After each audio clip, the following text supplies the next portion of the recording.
નમસ્કાર, હું Anand Patel YouTube channel knowledge એકેડમીમાં આપ સૌનું હાર્દિક સ્વાગત.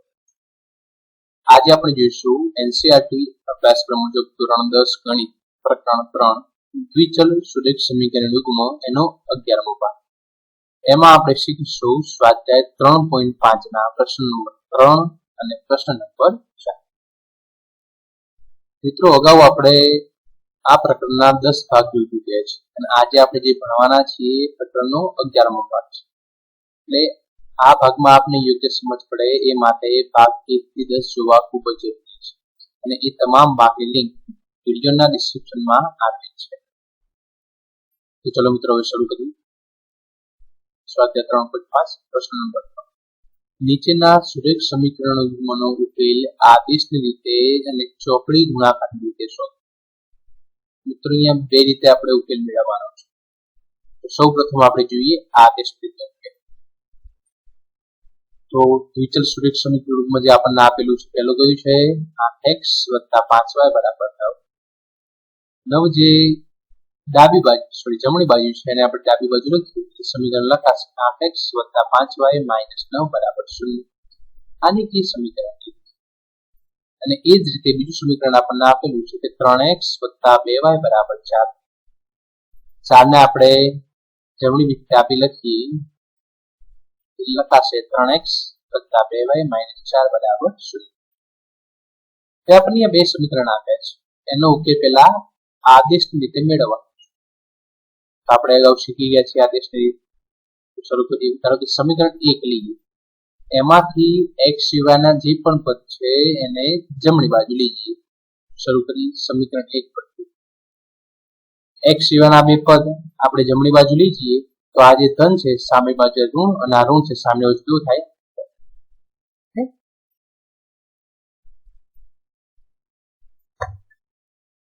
એટલે 5y ઋણ અને ઋણ વધશે.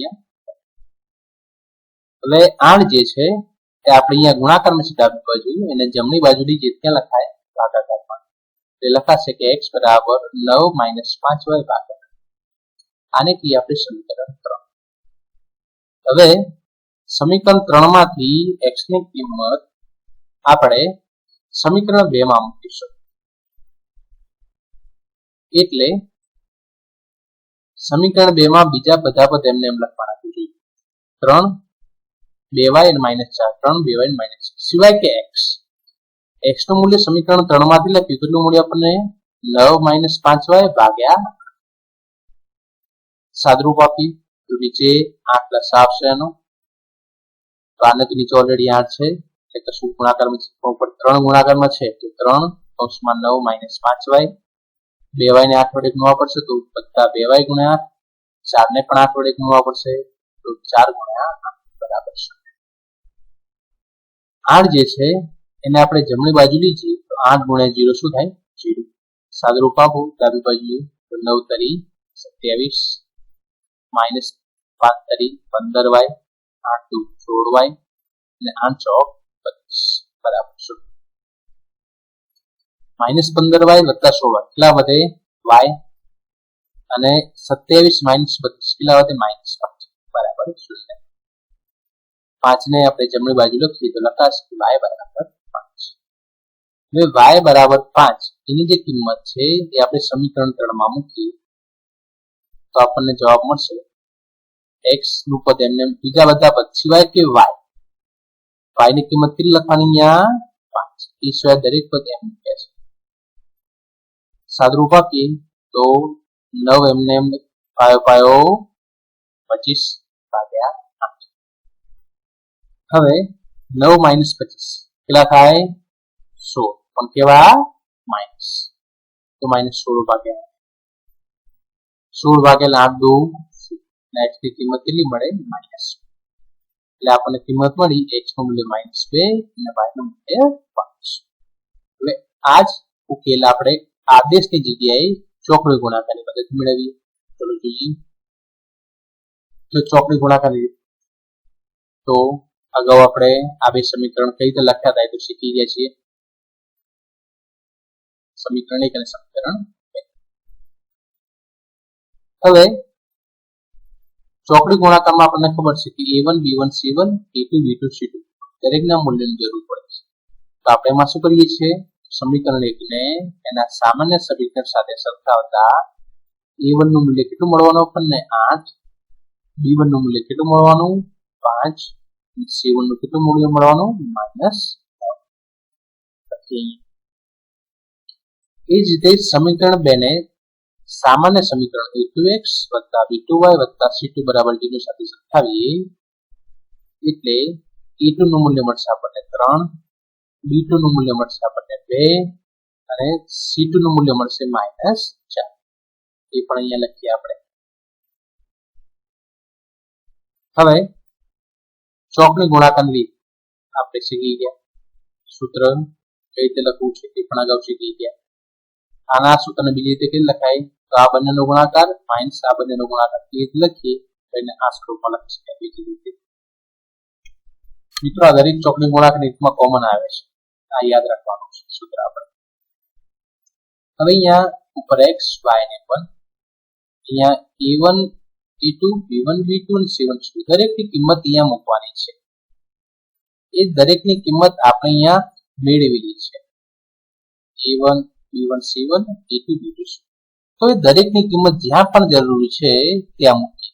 ઉદાહરણ તરીકે B1 તો B1 કેટલા છે 5, C2 કેટલા છે -4. તો એ રીતે દરેકની કિંમત આમાં મૂકી દઈએ આપણે. હવે દરેકની કિંમત મૂક્યા પછી નીચે જે પદ છે દરેકના ભાગાકારમાં એનું સાદુરૂપ આપીએ. તો સૌથી પહેલા 5 ચોક 20 માઇનસ વચ્ચે દરેકમાં માઇનસ છે તો ખબર છે.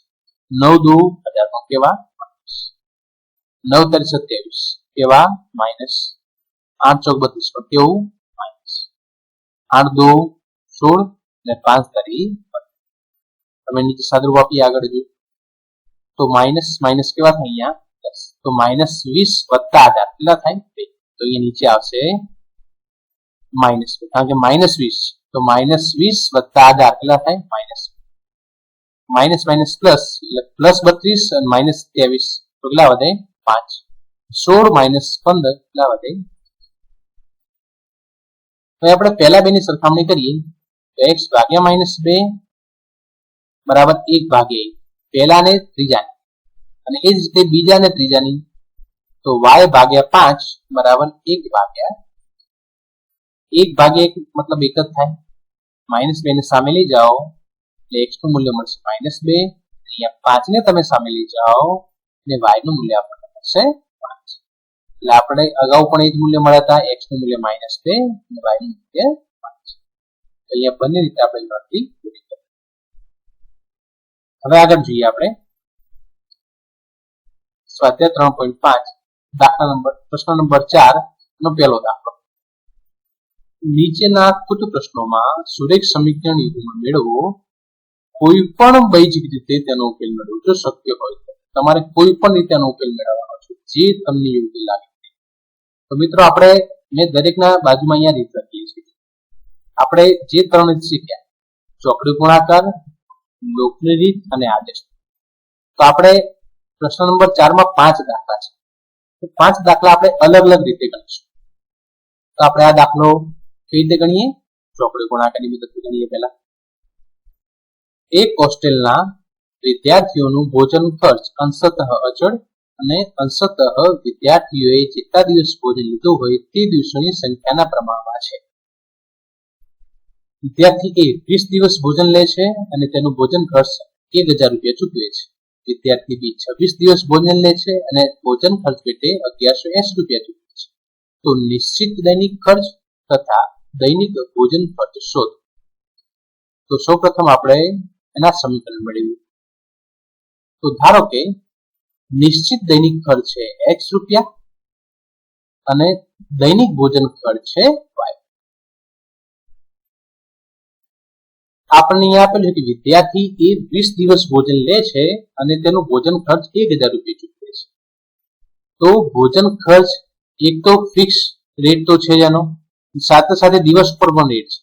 તો પહેલા તો ફિક્સ રેટ કેટલો લખાય એનો x, ભોજન કેટલા દિવસ લીધું એને 20 દિવસ અને એક દિવસનો ખર્ચ કેટલો y. એટલે દૈનિક ભોજન ખર્ચ કેટલો થાય 20y અને એનો ખર્ચ કેટલો થવો જોઈએ ટોટલ 1000 મિત્રો અહીંયા 1000 છે એટલે x વત્તા 20y બરાબર શું થાય 1000 1000 જે જમણી બાજુ છે ને ડાબી બાજુ લખીએ એટલે ધનની જગ્યાએ સામે શું થાય આને કહીએ આપણે સમીકરણ હવે વિદ્યાર્થી બી 26 દિવસ ભોજન લે છે અને ભોજન ખર્ચ પેટે રૂપિયા 1180 ચૂકવે છે તો એ રીતે ગણીએ તો ફિક્સ રેટ તો દરેકમાં આવવાનો છે x અને દિવસ કેટલા છે 26 અને એક દિવસનો ખર્ચો કેટલો y એટલે વત્તા 26y કેટલો થવો જોઈએ 1180 જે જમણી બાજુ છે ને ડાબી બાજુ લખી એટલે કેવા લખાય એટલે આપણને અહીંયા બીજું સમીકરણ મળશે હવે આપણે ચોકડી ગુણાકારની રીતનો ઉકેલ મેળવવાનો છે તો આપણે a1 b1 c1 અને a2 b2 c2 શોધવા પડશે એના માટે સમીકરણ 1 ને સામાન્ય સમીકરણ a1x b1y c1 બરાબર 0 સાથે સરખાવીએ એટલે a1 નું મૂલ્ય મળશે 1 આના ગુણાકારમાં જે છે b1 નું મૂલ્ય મળશે આપણને 20 અને c1 નું મૂલ્ય કેટલું મળશે -1 છે એ જ રીતે સમીકરણ 2 ને સામાન્ય સમીકરણ સાથે સરખાવીએ એટલે a1 નું મૂલ્ય મળશે 1 a2 નું મૂલ્ય મળશે 1 b2 નું મૂલ્ય મળશે 26 અને c2 નું મૂલ્ય મળશે -1100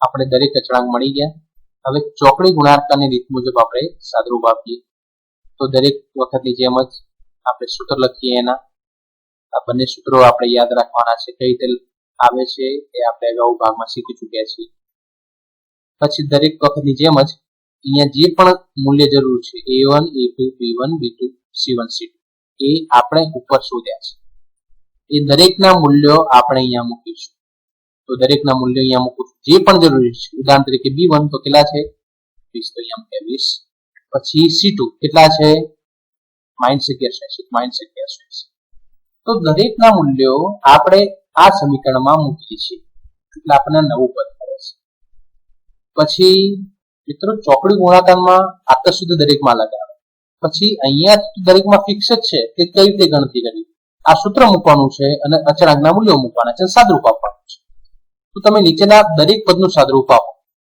આ ગુણાકાર કરો દરેકનો એટલે આ બંનેનો ગુણાકાર કરો પદ આવશે 23600 આ તો ગુણાકાર કેટલો આવશે 26000 આ બંનેનો ગુણાકાર 1000 આનો 1180 26 અને 20 હવે સાદરૂપ આપીએ નીચેના દરેક પદનું તમે સાદરૂપ આપો એટલે અહીંયા મળશે તમને 2400 અહીંયા મળશે 180 અહીંયા મળશે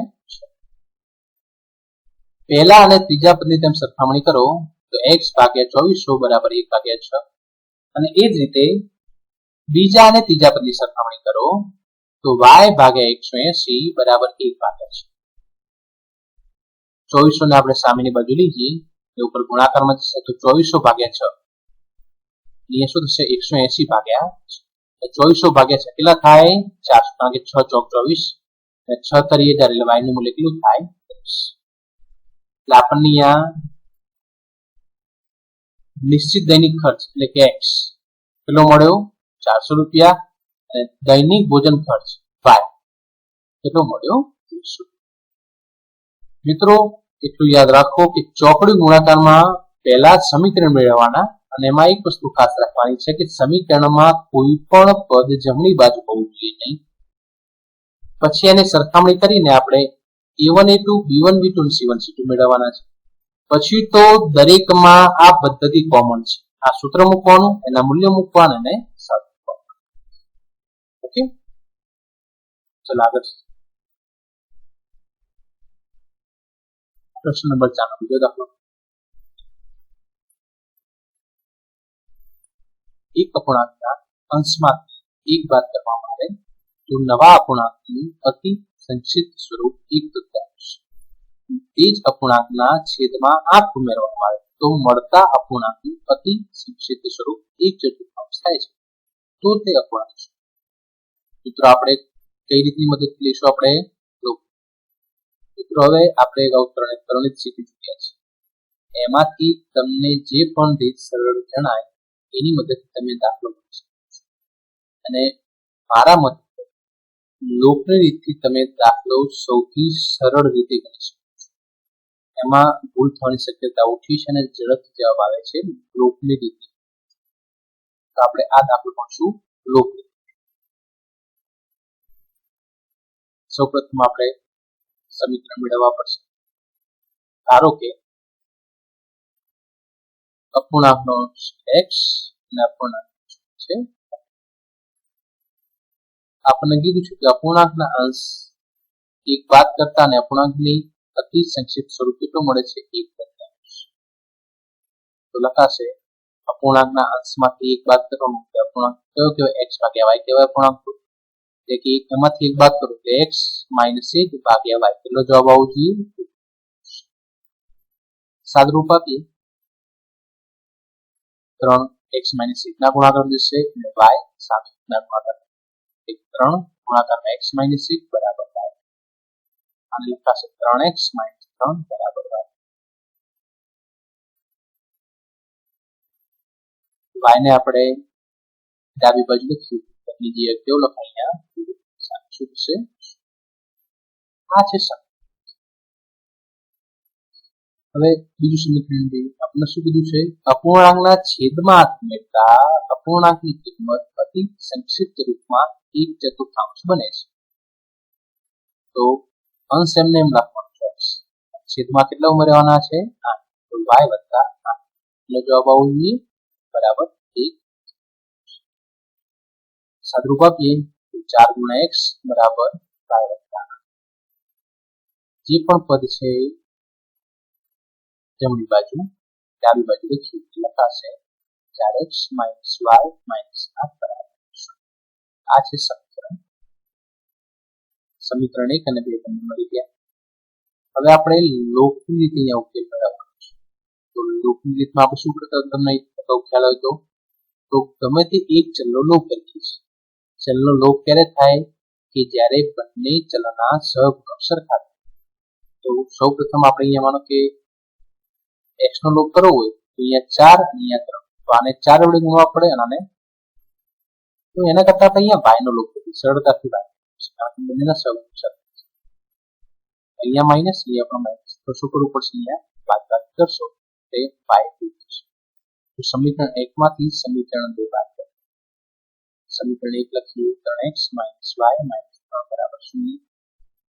સમીકરણ 2 લખીએ 4x - y - 8 બરાબર 0. એટલે બાદબાકી છે તો નીચેના ચિહ્નમાં આપણે બદલીશું. આ 3 છે 2, આ 3 છે 3, આ 2 છે 3. 3x - 4 કેટલા વધે? અહીંયા -x. -y અને પ્લસ શું થાય? 0. -3 વત્તા 8 એટલે થાય 5 ને આપણે જમણી બાજુ લખીએ એટલે -x બરાબર શું થાય? માઇનસ. બંને બાજુ માઇનસ માઇનસ જતા રહે તો થાય x લખીએ મળે આપણને. તો x ની જે કિંમત છે એને તમે સમીકરણ 1 માં મૂકી શકો, સમીકરણ 2 આપને જ્યાં અનુકૂળ લાગે ત્યાં મૂકી શકો. અહીંયા સમીકરણ 1 માં કિંમત મૂકું છું x. તો સમીકરણ 1 આપણે એમને મૂક્યું સિવાય કે y ની કિંમત y એમને સિવાય કે x ની કિંમત કેટલી મૂકવાની? 5. સાદુરૂપ આપો 5 y 3 બરાબર 15 - 3 કેટલા થાય? 12. એની જમણી બાજુ લીધી કેટલા થાય? -y. હવે માઇનસ માઇનસ કેવા થાય? બંને બાજુ પ્લસ. y નું મૂલ્ય કેટલું મળે આપણને? એટલે આપણને અહીંયા અપૂર્ણાંકનો અંશ કેટલો મળ્યો? x એટલે કે 5. અપૂર્ણાંક છેદ y એટલે કેટલો મળે આપણને? અપૂર્ણાંક કેટલો લખી શકીએ આપણે? અંશ ભાગ્યા છેદ એટલે કે 5 ભાગ્યા.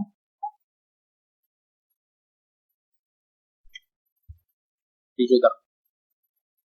યશને એક કસોટીમાં 40 ગુણ મળ્યા હતા. તેને પ્રત્યેક સાચા જવાબના 3 ગુણ મળે છે અને પ્રત્યેક ખોટા જવાબ માટે 1 ગુણ કપાય છે એટલે બાદ થાય છે. જો પરીક્ષકે દરેક સત્ય જવાબ માટે 4 ગુણ આપ્યા હોય અને દરેક ખોટા જવાબ માટે 2 ગુણ આપ્યા હોય તો થશે 50.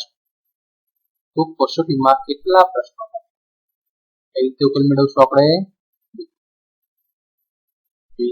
સૌપ્રથમ ધારો કે યસના સાચા જવાબની સંખ્યા x. કસોટીમાં કેટલા પ્રશ્નો હતા એમાંથી સાચા કેટલા જવાબ હતા એના x અને ખોટા જવાબ કેટલા છે. હવે સૌપ્રથમ આપણને આપેલું છે કે યશને એક કસોટીમાં 40 ગુણ મળ્યા, પ્રત્યેક સાચા જવાબના 3 ગુણ મળ્યા અને ખોટા જવાબ માટે 1 ગુણ કપાય છે.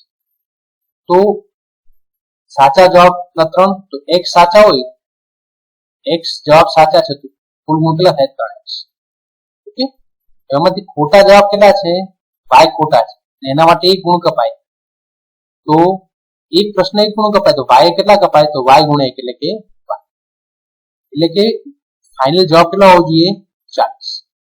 તો જેટલા મળ્યા હતા કેટલા મળ્યા હતા? 3x મળ્યા હતા. એમાંથી ખોટા જવાબના કેટલા કપાયા? y ગુણ્યા 1 એટલે કે y માઇનસ y બરાબર 40. છેવટે 40 ગુણ મળવા જોઈએ. 40 ને આપણે ડાબેથી જમણેથી ડાબે લખીએ તો ધનની જગ્યાએ કેટલો લખાશે? 40. સમીકરણ. જો પરીક્ષકે સત્ય જવાબ માટે 4 ગુણ આપ્યા હોય અને ખોટા જવાબ માટે 2 ગુણ આપ્યા હોય, કેટલા ગુણ મળે? 50. તો શું લખાય? સાચા જવાબના 4x કપાય છે એટલે કે બાદ થશે કેટલા? 1 ખોટા જવાબના 2 કપાય તો y ખોટા જવાબના કેટલા કપાય? 2y. તો -2y બરાબર 50. જે જમણી બાજુ છે અને ડાબી બાજુ લખીએ એટલે 4x - 2y - 50 બરાબર છે. હવે દરેકમાં 2 સામાન્ય છે. મિત્રો એક વસ્તુ યાદ રાખવાનું, કોઈ પણ સમીકરણ આપણને મળે અને એમાંથી કોઈ સામાન્ય નીકળતું હોય તો સામાન્ય બહાર કાઢીને પછી નવું સમીકરણ બનાવવાનું.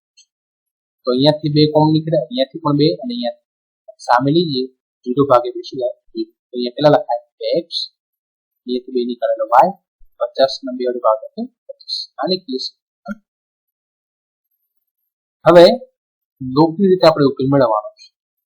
તો શું કરવાનું? ગમે તે એક ચલ દૂર કરો. અહીંયા y સરળતાથી દૂર થશે. સમીકરણ 1 માંથી સમીકરણ 2 બાદ કરીએ એટલે 3x - y - 40. સમીકરણ 2x - y - 25. અહીંયા -y, અહીંયા પણ -y. ઉડાડવા માટે શું કરવું પડે? બાદ. સમીકરણ 2 બાદ કરવાનું છે. નીચેના ચિહ્ન બદલો. આ ધન તો આ ઋણ, આ ઋણ તો આ ધન, આ ઋણ તો આ 3x - 2x. મિત્રો નીચેના જો જોવાના યાદ બાદ બાકી કરવાનું યાદ રાખજો. 3x - 2x કેટલા થાય? x નીચે -y વત્તા y શું થાય? 0 અને -40 વત્તા 25 કેટલા થાય? -15 જે ડાબી બાજુ છે જમણી બાજુ લઈએ એટલે x બરાબર x ની કિંમત સમીકરણ 1 માં મૂકીએ તો સમીકરણ 1 જે છે લખી આખી પદ એમ મૂકીએ અને x ની જગ્યાએ કેટલા મૂલ્ય મૂકીએ આપણે? અહીંયા સાદરૂપ આપીએ તો 15 તરીકે 45 - y - 40 બરાબર 45 - 40 કેટલા થાય? +5 - y બરાબર y ને સામની બાજુ લીધું શું થાય? +y. એટલે કે y બરાબર જવાબ કેટલો આવે? એટલે આપણે લખી શકીએ કે આ સાચા જવાબની સંખ્યા કેટલી છે? 15. ખોટા જવાબની સંખ્યા કેટલી છે? ખોટા જવાબની સંખ્યા કેટલી છે? 5. હવે જવાબ આપણે સાચા અને ખોટા જવાબ છે નથી શોધવાનો, આપણે શોધવાનું છે કસોટીમાં પ્રશ્નો કેટલા. તો કસોટીમાં પ્રશ્નની સંખ્યા કેટલી થાય? તો સાચા જવાબની સંખ્યા વત્તા ખોટા જવાબની સંખ્યા.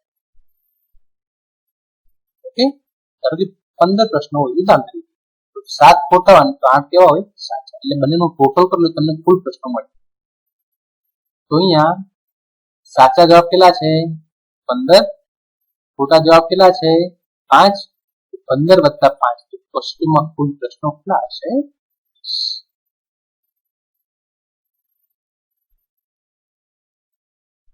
આગળ ધોરીમાર્ગ પર સ્થાન A સ્થાન B એકબીજાથી 100 મીટર દૂર છે.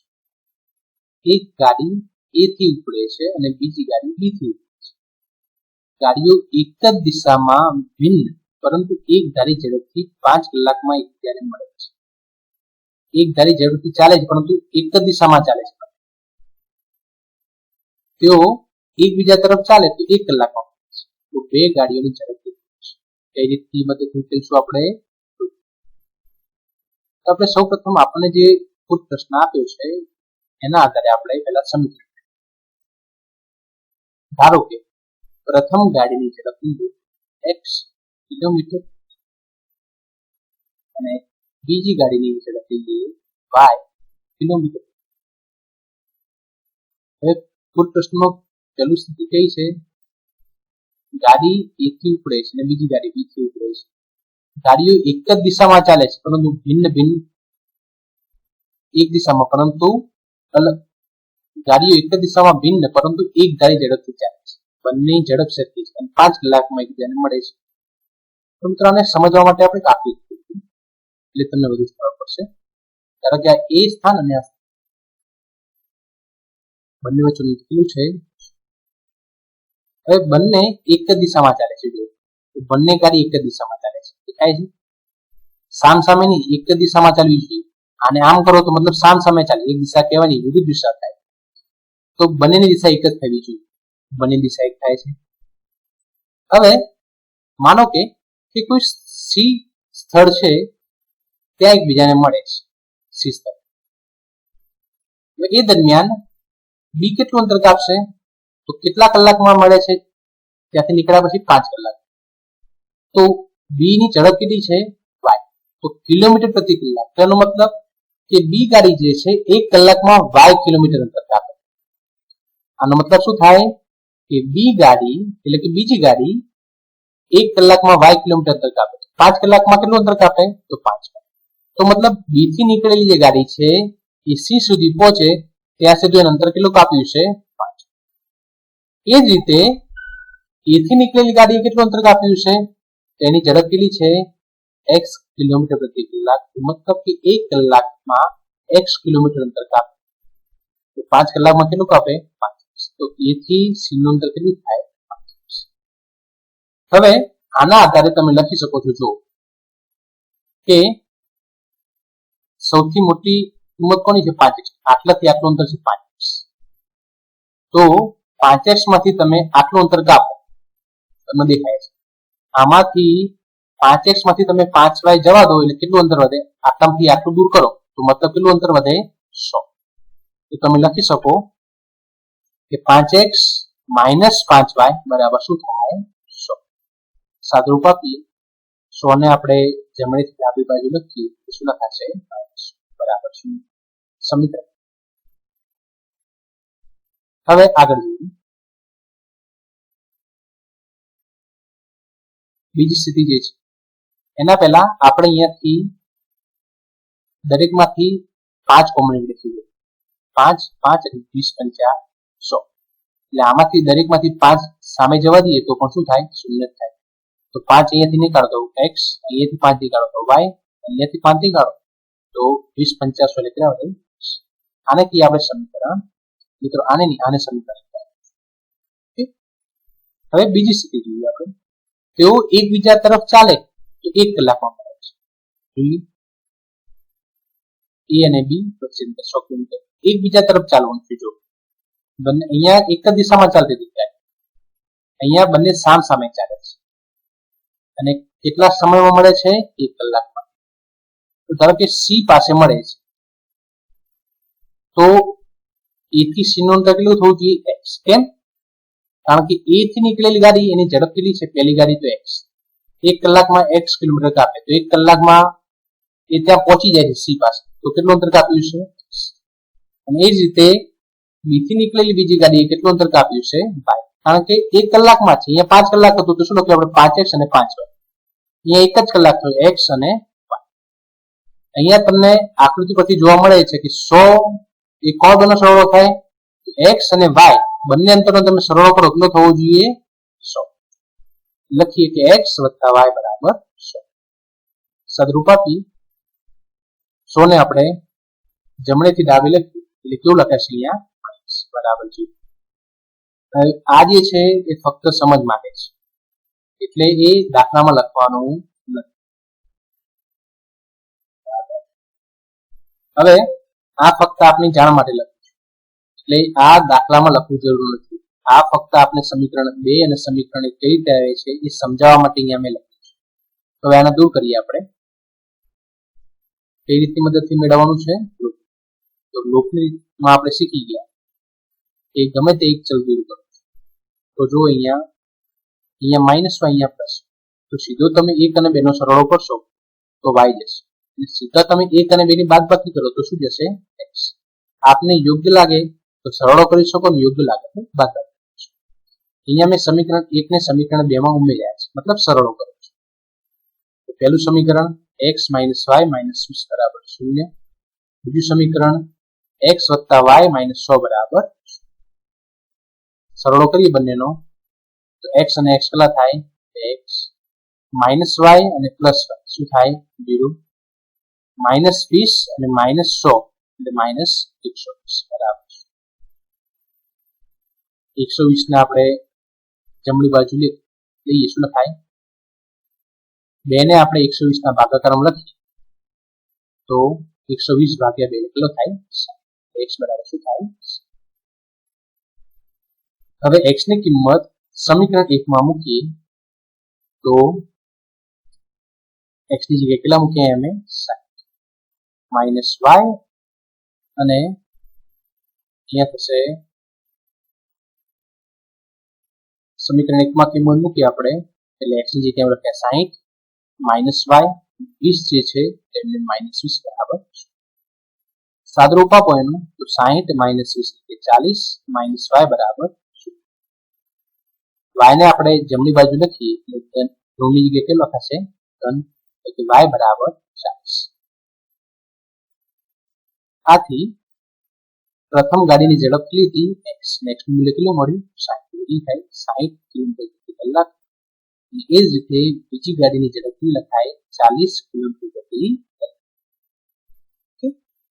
હવે આગળ જોઈએ પાંચમો દાખલો. પ્રશ્ન નંબર 5. એક લંબચોરસની લંબાઈમાં 5 એકમ ઘટાડો થાય અને પહોળાઈમાં 3 એકમ વધારો થાય તો લંબચોરસનું ક્ષેત્રફળ 9 ચોરસ એકમ જેટલું ઘટે છે. જો આપણે લંબાઈમાં 3 એકમ અને પહોળાઈમાં 2 એકમ વધારીએ તો ક્ષેત્રફળ 66 ચોરસ એકમ વધે છે. તો લંબચોરસના પરિમાણ કઈ રીતે લખશું આપણે? આ ખાતે આપણે મિત્રો 3 એ 3 રીત અલગ અલગ રીતે ગણી. પહેલા આપણે ચોકડી મૂળાકારની રીતે ગણી, પછી વચ્ચે 3 દાખલા આપણે આદેશ રીતે ગણ્યા, લોકની રીતે ગણ્યા. હવે આ કઈ રીતે ગણીશું આપણે? આદેશ. ધારો કે લંબચોરસની લંબાઈ છે x એકમ અને પહોળાઈ છે y. લંબચોરસનું ક્ષેત્રફળ આપણને ખબર છે શું લખાય? લંબાઈ ગુણ્યા પહોળાઈ એટલે x ગુણ્યા y શું થાય? એકમ. અહીંયા એકમ નથી કોઈ, લંબાઈ હોય મીટર તો મીટર નો વર્ગ, સેન્ટીમીટર તો સેન્ટીમીટર. અહીંયા શું છે? એકમ, તો એકમ નો વર્ગ. પેલું આપણને આપેલું છે કે લંબચોરસની લંબાઈમાં 5 એકમ ઘટાડો થાય એટલે કે લંબાઈ કેટલી થાય? x - 5 અને પહોળાઈમાં 3 એકમ વધારો થાય એટલે પહોળાઈ થશે y વત્તા 3. તો લંબચોરસનું ક્ષેત્રફળ 7 ચોરસ એકમ જેટલું ઘટે છે. એટલે ક્ષેત્રફળ કેટલું થશે? xy માંથી કેટલા બાદ કરવા પડે? 7. આપણે આગળ લખીએ મિત્રો 7 ને અહીંયા 9 ગણો. કેટલા છે અહીંયા? 9. અહીંયા 7 લખાયા છે, અહીંયા 9 છે. તો x ની જગ્યાએ પેલા કેટલા લખવા પડે? ક્ષેત્રફળ કેટલું લખાય? લંબાઈ. તો નવી લંબાઈ કેટલી થાય? x - 5 ગુણ્યા પહોળાઈ. નવી પહોળાઈ કેટલી થાય? y વત્તા 3 બરાબર 9. ક્ષેત્રફળ કેટલું થાય? તો ક્ષેત્રફળ તો xy એમાંથી કેટલા બાદ કરવા પડે? 7 ને અહીંયા 9. સાદુરૂપ આપીએ તો આનું x ગુણ્યા y એટલે કે xy x ગુણ્યા 3 3x 5 ગુણ્યા y એટલે -5y 5 તરી 15 તો -15 બરાબર xy માઇનસ બંને બાજુ xy છે એટલે જશે -9 અને આપણે જમણી બાજુ ભેગું થાય 3x - 5y -15 વત્તા 9 એટલા વધે -6 બરાબર આને કહીએ આપણે સમીકરણ 1. હવે એ જ રીતે બીજી જે શરત આપણને લંબાઈમાં 3 એકમ એટલે કે લંબાઈ થશે x + 3 પહોળાઈમાં 2 એકમ બંનેમાં વધારો કરવાનો છે પહોળાઈ થશે y + 2 અને ક્ષેત્રફળ 67 વધે છે તો ક્ષેત્રફળ શું થાય xy + 67 લખીએ તો અહીંયા પહેલા x - 5 થી લખવાના x + 3 પહોળાઈ કેટલી લખવાની y + 2 બરાબર xy + 67 એનું આપણે સાદુરૂપ આપીએ તો x * y એટલે xy x * 2 x 3 * y એટલે 3y 3 2 બરાબર xy + 67 xy અને સામે xy જશે 67 જે જમણી બાજુ છે એને આપણે ડાબી બાજુ લખીશું કે લખાશે -67 એટલે 2x + 3y + 6 - 67 બરાબર 2x + 3y + 6 - 67 એટલા વધે 61 બરાબર સમીકરણ. હવે આપણે આદેશની રીતે ઉકેલ મેળવવાનો છે. આ તો સૌપ્રથમ આપણે સમીકરણ એટલે દરેક રીતમાં સમીકરણ તો મેળવવા જ પડે પહેલા. એટલે ઉકેલ કઈ રીતે છે આદેશ શરૂઆત કરી તો સમીકરણ 1 પરથી આદેશમાં શું કરવાનું હોય છે ગમે તે એક ચલને ડાબી બાજુ રાખવાનું એ સિવાય દરેક પદ ક્યાં લીધવાના તો આપણે અહીંયાથી x સિવાયના દરેક પદ જમણી બાજુ લખીએ તો -6 સામે તો +, -5y સામે તો ગુણાકારમાં 3 છે 3 ને આપણે જમણી બાજુ લખીએ તો એ 6 + 5y ના ક્યાં લખાય ભાગાકાર. આને કહીએ આપણે સમીકરણ 3 માંથી x ની કિંમત આપણે સમીકરણ 2 માં મિત્રો યાદ હોવું જોઈએ આપણને કે એકમાંથી જો તમે સમીકરણ 3 મેળવો એટલે અહીંયા 1 લો તો પછી કિંમત કેમ મૂકવાની 2 અહીંયા 2 લો સમીકરણ કિંમત કેમ મૂકવાની તો x ની કિંમત સમીકરણ 2 માં મૂકી સમીકરણ 2 2x + 3y - 6 બરાબર 0 પણ x ની જગ્યાએ કેટલા મૂકી આપણે અહીંયા 6 + 5y ભાગ્યા 3 સાદુરૂપ આપીએ હવે તો નીચે 3 લસા આવશે